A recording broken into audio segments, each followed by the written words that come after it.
السلام علیکم۔ ملکی اور غیر ملکی تازہ ترین خبروں اور کرنٹ ایشو سے باخبر رہنے کے لیے ہمارا چینل سبسکرائب کیجیے اور پیج لائک کیجیے۔ رخ کریں گے ساہیوال کا، جہاں سے رپورٹ کر رہے ہیں ہمارے نمائندہ خصوصی علی رضا۔ ڈپٹی کمشنر واجد علی شاہ کا بھٹا مزدوروں کو سوشل سیکورٹی کارڈ اجرا میں سستی پر اظہار ناراضگی۔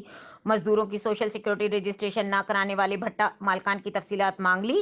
ڈپٹی کمشنر واجد علی شاہ کی زیر صدارت ڈسٹرکٹ ویلیجز کمیٹی برائے بانڈڈ لیبر اجلاس۔ ڈپٹی کمشنر کا تمام رجسٹرڈ بھٹا مزدوروں کو فوری سوشل سیکورٹی کارڈ جلد جاری کرنے کا حکم جاری کر دیا۔ اجلاس میں ڈپٹی کمشنر کو ای او بی آئی کارڈز کے اجرا کے بارے میں آگاہ کیا۔ ضلع کے کسی بھٹے چائلڈ لیبر کیس کا سامنے نہیں آیا۔ مالکان مزدوروں کو مقررہ اجرت کی ادائیگی پر ہر صورت یقینی بنائیں۔ ضلعی انتظامیہ بھٹا مزدوروں کے حقوق کو تحفظ یقینی بنایا جائے۔ کام نہ کرنے والے social security E B O آفیسران کے لیے ضلع میں کوئی جگہ نہیں۔ ڈپٹی کمشنر بھٹا مزدوروں کو ان کے حقوق سے آگاہ کرنے کے لیے آگاہی سیشنز کا انعقاد کیا جائے۔ واجد علی شاہ۔ مزید خبروں اور اپڈیٹ کے لیے دیکھتے رہیں کے نیوز چینل انٹرنیشنل۔